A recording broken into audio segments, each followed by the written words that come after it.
Yo guys, check! Kamusta mga idol? So ayan, medyo tinanghali tayo ngayon. Mag-update tayo ngayong Monday.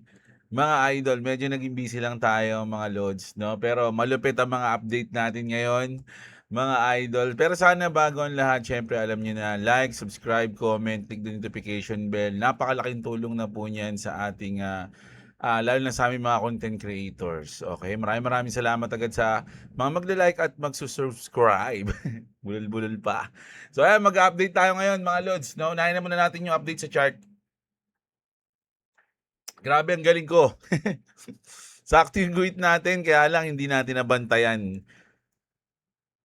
Sabi ko, pag umabot dito, mag-short tayo, 'di ba? Sabi ko. So saktong-sakto yung guhit, no? Kung mapapanood niyo yung video natin kahapon. Saktong-sakto, kaya lang hindi ko nabantayan 'to mga idol. Nung umabot siya diyan, wala akong hawak na gadget, may ginagawa ako. So nung sinilip ko, pababa na siya. Sabi ko, patay tayo, sayang. No, so hindi pa natin nakukuha 'to mga idol. Ah, Andyan, so $56 ang ongoing natin. So siguro nung nandito siya nag-100 na yun, mga idol. $100 na siguro to noon. Kaya lang wala, hindi natin nakuha kasi wala tayo sa harapan ng PC. Wala na akong cellphone noon. Umalis ako mga idol. No, so ngayon waiting tayo kung ano mangyayari. Check natin yung mga balita kung saan papunta ang ating market, no? So ayan, medyo malas tayo ngayon. Although ongoing profit pa naman 'yan mga idol. Pwede ko na nga lagyan ng ano to, lock profit para hindi na tayo masiro. So unlock profit natin dito na sa dulo niyan. So $40. Okay? So mga nasa ano 'yan, 2,000 plus. Oh. Ayan, $40 ang ating lock profit and then saka tayo maghahanap ulit. At least panalo na tayo kasi simula kahapon, no? So ayan, mayroon na tayong lock profit. So pupunta na tayo sa ating mga balita na malupit mga idol. No, unahin na natin 'to. Ano ba 'to? Hindi yan si Mayor yan eh. Naghahanap ako ng suspension announcement. Wala. Puyat-puyat na. Mga idol, kakahintay. Mga lods, di nag-announce si Mayor. Grabe naman si Mayor. Busy-busy. Ayan, no? Busy-busy siya eh. Meron siya mga program. Kaya pala, hindi niya napapansin, no? So, ayan. Punta na tayo dito. Naku, ito yung sinasabi natin. Mga idol. Kahapon, nag-announce si Trump na na pinigil nila yung putukan. 'Di ba? At nagkaroon ng parang deal na i-o-open ang Strait of Hormuz ng talagang open na. And then mawawala na yung nuclear threat sa Iran para itigil yung pag-atake sa Iran ng US, no? Pero bayabas pala mga idol, si Trump lang ata nagsabi doon. Naku, alam niyo laging ganito to eh. Mas naniniwala na ako kung Iran yung mag-a-announce, hindi US. No? Kapag si Trump yung nag-announce, wala. Para tayo niloloko ni Trump eh. Sasabihin ni Trump, nagkaroon kami ng deal, ganito, ganyan. Pero biglang magko-comment yung Iran na, wala kaming ganyan. O, di ba? Sabi dito, Iran denies Hormuz deal that led Trump to call off strike, sabi niya. Iran's IRGC Link Pars News Agency has rejected reports that Iran agreed to reopen the Strait of Hormuz. 'Di ba? So para lang tayong niloloko mga idol. A source close to Iran's negotiating team called Israeli Channel 12 reports false, no? Mali daw yung binalita na yun. Mga idol, the report claimed Foreign Minister Abbas Araghchi accepted the US Qatari compromise of shipping routes, which reportedly helped persuade President Trump to cancel planned strike. Pars says no agreement exists. Nako, patay tayo dyan. The strait remain closed with US hostile actions continue with passage only allowed by RIGC approved routes. Kaya na, kumbaga magpapaalam lang kayo sa RIGC. Pag tumawid kayo dyan na hindi nila alam, babakbakan nila kayo. Mga idol. So ano nangyari sa chart? Nung nag-announce si Trump na, "Oy, goods na kami." O di nag-pump kahapon, 'di ba? Ayan nag-pump Pang, ayan yung natsambahan natin. Biglang binawi ng Iran. Sinabi ng Iran, "Tulok ka ba? Hindi kami pumayag." So nung in-announce na hindi sila pumayag, ayun, no? Biglang nag-drop yung market ng 50% mga idol. Oh my goodness. Hindi na natin alam kung kanino tayo maniniwala dito, mga lods, no? Ako sa susunod na mag-ano si Trump, ako mas gusto ko ng parang mas maniniwala pa ako pag Iran yung nag-announce. No, pag Iran yung nagsabi na humingi kami ng ceasefire sa US, ganun-ganon, no? Pero kapag si Trump yung nagsabi, parang kalokohan eh, mga idol eh. Parang binubola lang tayo eh, no? Dahil dyan, Iran denies reports that it agreed to reopen the Strait of Hormuz, Bitcoin dumps again. Di ba? So dahil dyan mga lodi, bumagsak ngayon yung Bitcoin dahil sinabi ng Iran na hindi pala totoo yun. Ano pa? Brent crude oil crashes 10% as US and Iran halt strike. Ito, ito naman mga lodi, bumagsak to nung nag-post ng pag-atake, no? Kasi syempre makakadaan na yung mga oil eh. So bumagsak yung presyo pero ngayon ano nang ano nito? Crude oil, Brent crude oil. Tingnan natin kung ano ang update sa Brent crude oil, mga idol, no? Hindi, bagsak pa rin eh. Bagsak. Wala. Bagsak mga idol. Ito 2 hours ago. Oil down $4 a barrel with Brent falling to $83, $83.85 after Trump holds off a fresh Iran attack, seeking a quick deal to reopen the Strait of Hormuz. So wala pa yung update ngayon, o kumbaga hindi pa siguro nare-realize nila, no, kung ano na yung pwede mangyari, no? So malamang mag-bounce back to pataas, mga idol, no? So grabe si Daddy, ang lakas mambola. Mga idol, awit yung mga sinasabi eh. Okay? So, bukod dyan mga idol, yung Trump media has sold $165 million worth of Bitcoin. First pro-crypto president, mga idol. So, nagbenta si Trump ng 106, hindi si Trump yung Trump media, which is 41%, basta alam ko nasa 40+% ng Trump media is pag-aari ni Daddy Trump, mga idol, no? So nagbenta sila ng $165 million worth of Bitcoin. So bearish to sa Bitcoin for me, no? Bearish siya kasi benta sila. So kumita na naman si Trump, mga idol, no?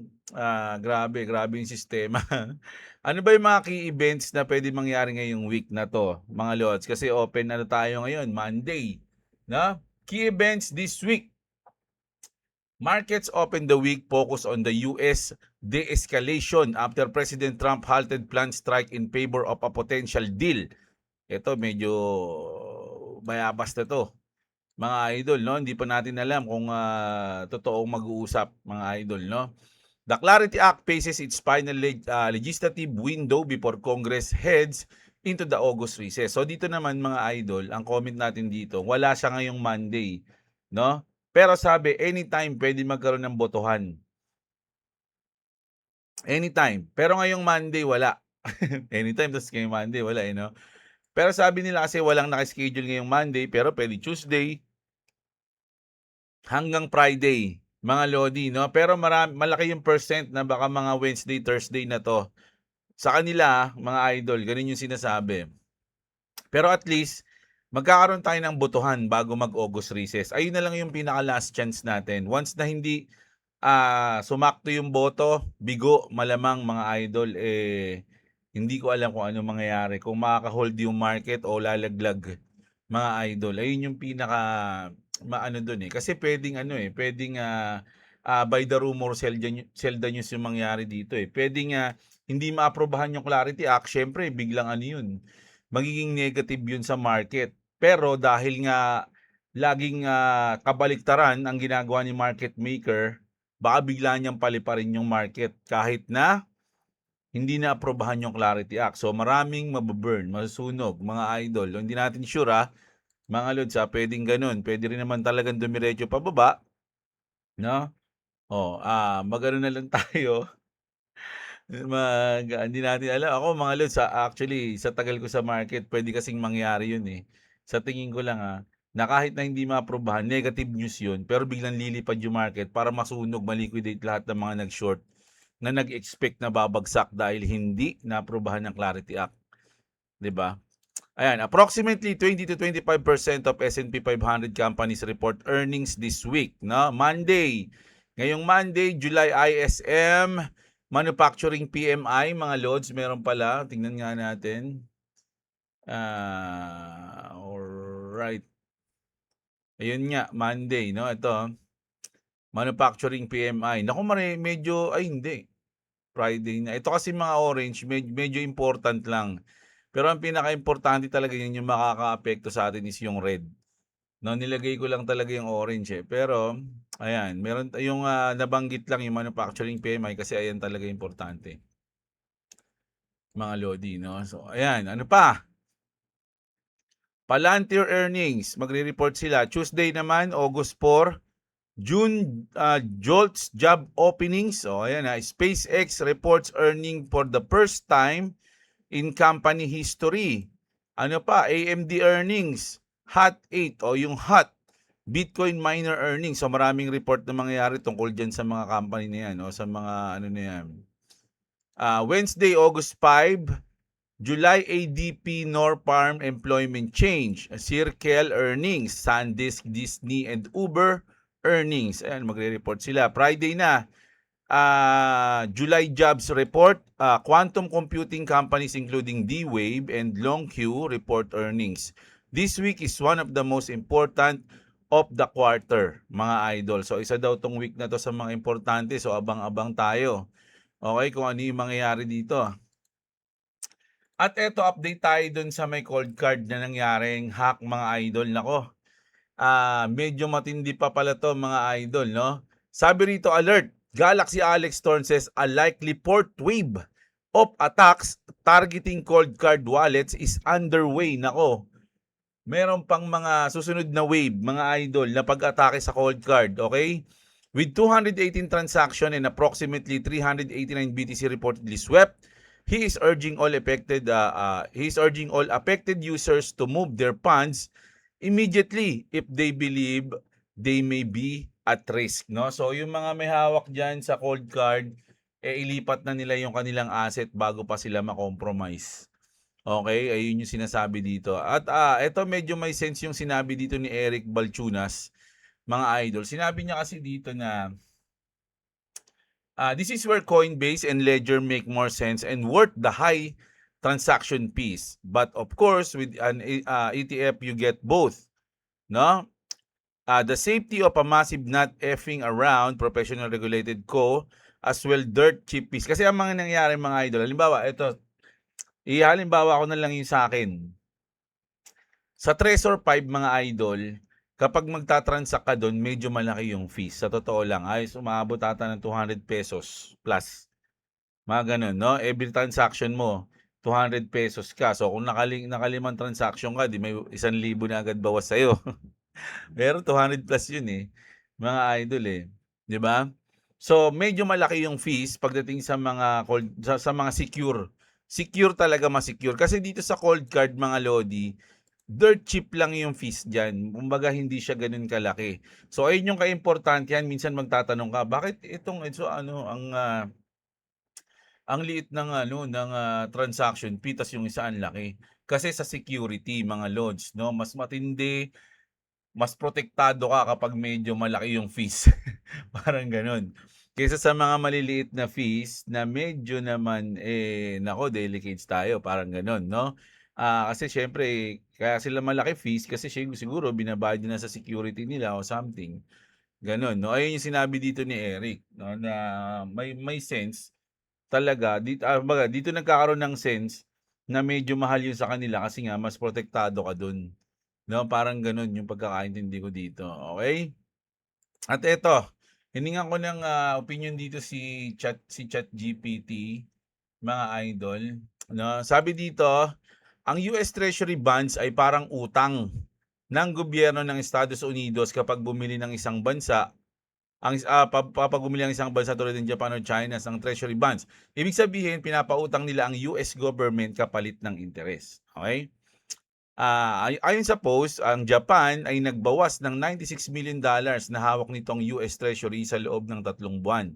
Sa China naman ay matagal nang binabawasan ang hawak nito at nasa multi-year low na. Kumbaga binabawasan nila yung dolyar na hawak nila, 'no. Sa madaling salita, mas kaunti na ang perang pinapautang nila sa Amerika kumpara noon, 'no. Bakit ginagawa nila ito? Maraming posibleng dahilan, pag-diversity ng reserve, 'no.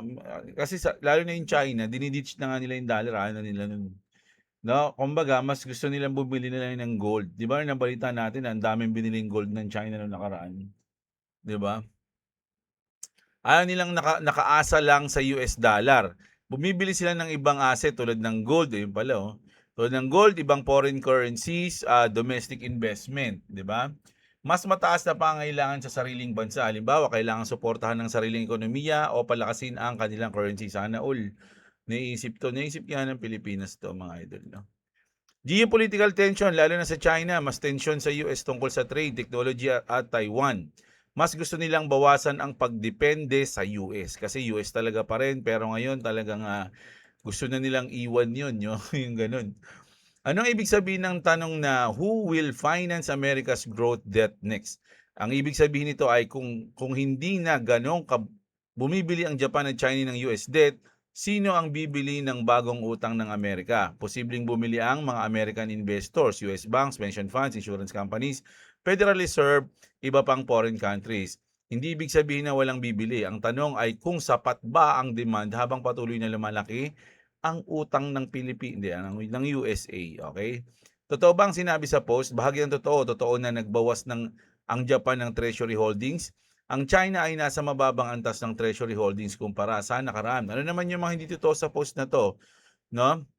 Japan and China are slowly walking away. Siyempre, hindi nila, ano naman yun eh, kumbaga, opinion yung binigay nun. So, malamang hindi totoo sasabihin ng AI na sa ChatGPT. Japan pa rin ang isa sa mga pinakamalaking foreign holders ng US Treasuries. China ay may hawak pa rin ng daan-daang bilyong dolyar ng US debt. Hindi ito nangangahulog ang tuluyan na silang umalis. Mas tamang sabihin na binabawasan lang nila ang kanilang exposure, no? So ayun, mga idol, no? Ano ang posibleng epekto sa crypto, Bitcoin, XRP at iba pa? Ito ang dahilan kung bakit pinag-uusapan ito ng crypto community.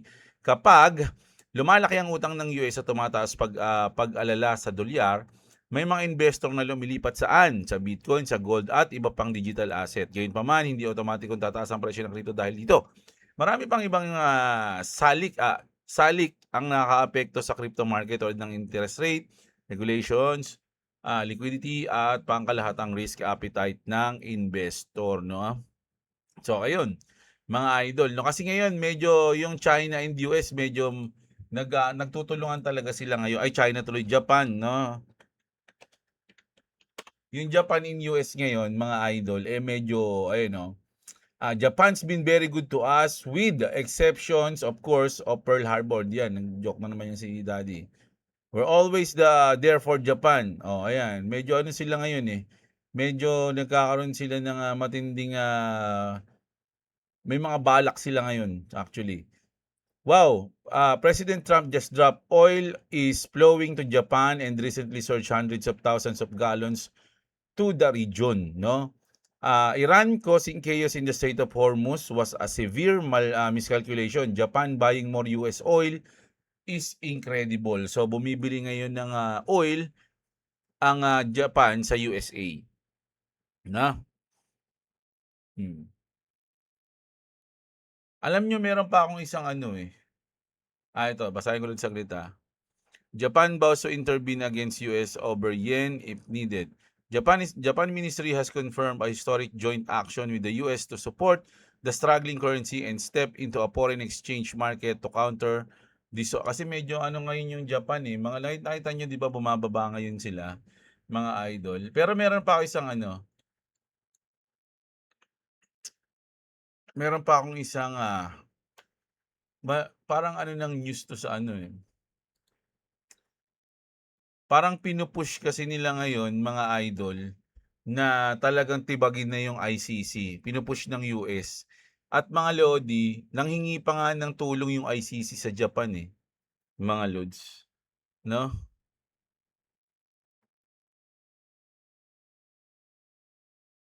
Who give the ICC the power to prosecute the world? Ayan, Marco Rubio. So galit yung US ngayon sa ICC. mga idol. So, nagiging issue ngayon 'yan dito kasi nga nakakulong si Digong sa ICC, 'di ba? Kapag tinibag 'yun o dinismantle ng US yung ICC, eh, wala silang magagawa kundi pauwiin si Digong sa Pilipinas, mga lods, 'no? Gano'n yung mga issue ngayon, daming gano'n-gano'n ngayon diyan, eh. Pero talagang, inaano ni ano 'yan, ni Trump 'yan, mga idol. Talagang binabakbakan niya 'to.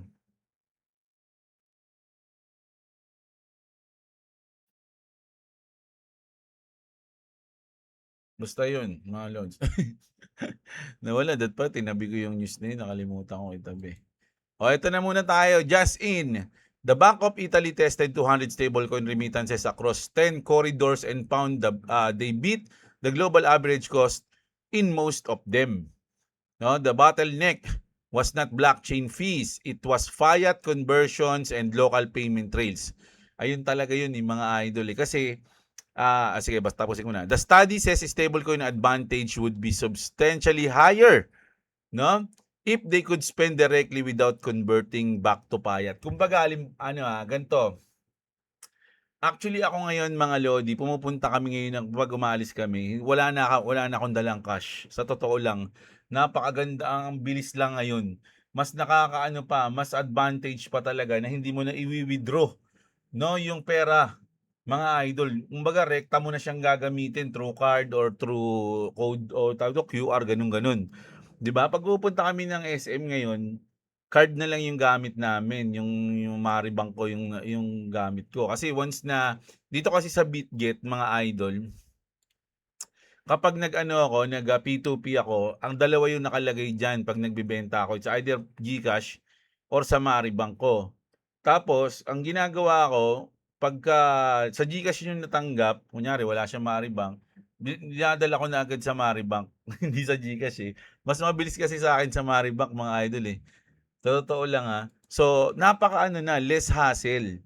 'Di ba, tatap-tap mo lang, pak, pak, wala ka ng dalang cash. Maski sa sinihan puwede 'yun, mga idol, 'no? So, ayun yung mas maganda. Hindi mo na siya i-wi-withdraw through, kumbaga gagawin mo pa siyang pera, yung baga yung, 'di ba? So, mas maganda na 'yun for me, at gano'n din yung sinabi dito ni ano. Ayan, the study says stablecoin advantage would be substantially higher if they could spend directly without converting back to fiat. Malamang ganun na rin mangyayari sa future, mga idol, no? Ngayon, siguro mas marami ng gagamit ng ganun kaysa yung i-withdraw mo pa. Kasi pag withdraw mo pa 'yon, mga idol, may bawas pa 'yun, 'di ba? Oo. Eh, yung, 'pag nandun na siya nakarekta, tap ka lang ng tap, mga idol. Ano na nga ngayon, ang tindi nga ngayon, mga idol, eh. Actually, hindi talaga ako magaling sa gano'n. Si boss yung, siya yung nakakaalam ng gano'n, eh. 'Di ba, halimbawa lang, 'pag umano ka sa sa Jollibee o kaya kasi nakaraan sa ano kami, basta may kinainan kami, 'no. So, 'di ba yung, parang kiosk dun, yung pipili ka ng mga pagkain mo, 'di ba? Tapos lalabas yung, resibo, ta's magbabayad ka sa counter ng cash. So, pero kapag yung card na lang yung gamit mo, mauuna ka pa dun. Kasi kapag nagbayad ka na dun mismo sa kiosk, yung order mo rerekta na dun sa kanila. Kasi ang nangyari, ang napansin ko nun, 'di ba mahaba yung pila sa counter, may mga hawak sila ng mga in-order nila dun sa kiosk, 'di ba? Ta's may number dun. So, nung nagbayad na kami dun sa kiosk, rumekta na agad dun sa monitor yung number namin. Nauna pa kami dun sa mga nakapila, kadarating lang namin nun, eh. 'Di ba? So, gano'n siya less hassle, 'di ba? Imagine, ang haba ng pila, pagka-order mo, nauna ka na agad kahit may mga nakapila pa do'n kasi do'n ka mismo nagbayad sa kiosk, hindi ka nagbayad sa counter, 'di ba? So, sabi ko nga kay boss, "Hala, gano'n pala 'yun, ang lupit, ngayon nung nakaraan ko lang din nalaman 'yun, sa totoo lang, eh. Kaya gusto ko ikuwento, hindi dahil dito sa news na 'to. So, kumbaga mas ano siya, mas okay siya, mga idol, 'no? So, sa tingin ko gano'n na yung mangyayari sa mga susunod, 'no? Iaano na nila 'yon, kumbaga ipa-prioritize na nila na mas magandang direkta na kaysa mag-withdraw ka pa ng fiat, 'di ba? Eh, halos lahat naman ngayon ano na rin, eh, online transaction na din, eh. Lalo na yung mga mahilig mag-Shopee. 'Di ba puro online transaction na. Gagamit ka lang ata ng Fiat ngayon 'pag bibili ka sa palengke, 'di ba? Yung mga gano'n. O kaya yung mga bisyo mo, bibili ka ng barya-barya sigarilyo. Gano'n. Pero yung ano, yung mga malakihang bayad, shopping, grocery, 'di ba puwede na 'yun. Dati nga dito sa O-Save wala silang gano'n, eh, ano lang sila cash, eh. Pero ngayon meron na silang ano, meron na silang online, oh, 'di ba nag-aano na rin sila. So, mas maganda na at mas advantageous, parang gano'n, tama ba yung words ko? Advantageous na siya sa'yo kasi, mas mabilis, 'di ba? So, astig mga idol. So, sanayin na natin yung gano'n mga idol 'no, mas maganda siya for me, ta's ito yung sinasabi ko, mga idol 'no. Sabi ni Senator Cynthia Lummis confirms, "The Clarity Act vote is still happening before August recess," which is totoo 'to. Kailangan talagang mangyari 'yan. Here's what she said 'no, "Senator Thun has kept a place for the Clarity Act on the agenda before the August recess for many weeks, no? For many weeks now, and I believe he does intend to go through with it. We will be proceeding on timing. I can't tell you whether it's going to be tomorrow or Monday or Tuesday, but we will be moving forward." No, sa poly market kasi ang percent nila 29% na lang na maipapasa ngayong taon. So, medyo negative 'to, mga idol. Pero Senator Cynthia Lummis, we will be moving forward, no? The vote is coming tomorrow, Monday or Tuesday, sabi niya. 8 days until recess. The ARC closes this week, mga lord. So, alam ko ako, for me, malakas din yung kutob ko na magkakaroon ng botohan ngayong linggo. Ang tanong nga lang kung kumbaga papabor ba sa atin ang boto o hindi? Ayun na yung pinaka-question dun. Kung, maipapasa ba yung Clarity Act o hindi? Oo, magkakaroon ng botohan pero kung, magiging negative naman yung resulta ng vote, eh, negative din tayo dun, mga lods 'no? So ayan yung ating, hinihintay, okey? So ngayong, tanghali mga lods, ayun yung news natin 'no? Medyo nahirap ako maghanap ng news ngayon kasi wala masyadong ano, paulit-ulit lang, eh, 'no? Minsan sa Clarity Act 'no, tapos yung mga news ni Trump na binobola tayo, gano'n. Pero mamayang gabi for sure kasi Monday ngayon, siyempre magnews tayo at magbabasa tayo ng comment mamayang gabi. So, comment kayo dito para mabasa ko mamaya. Okay, so ayun, kung may tanong kayo, 'yan, tanong niyo. Basta huwag niyo lang sana sagutin natin ng tama o ng seryoso, Basta comment lang kayo diyan mga idol 'no. Sa mga nagtatanong sa leverage natin sa mga trade, depende mga lods. Ngayon naka 50x ako and then, margin ko actually 66 'no, 66 yung margin ko diyan, dollars. Okay, so ayun mga idol. At lagi tayong nakatingin sa 5 minutes time frame or 1 hour or 1 day, gano'n na lang. Dito tayo tumitingin sa RSI, eh. Okay, so ayan, ayun yung news natin ngayong tanghali mga idol. Pasensya na kayo, medyo tanghali na, bawi ako bukas ng umaga. Pero mamayang gabi mag-upload tayo, kaya mag-comment kayo dito.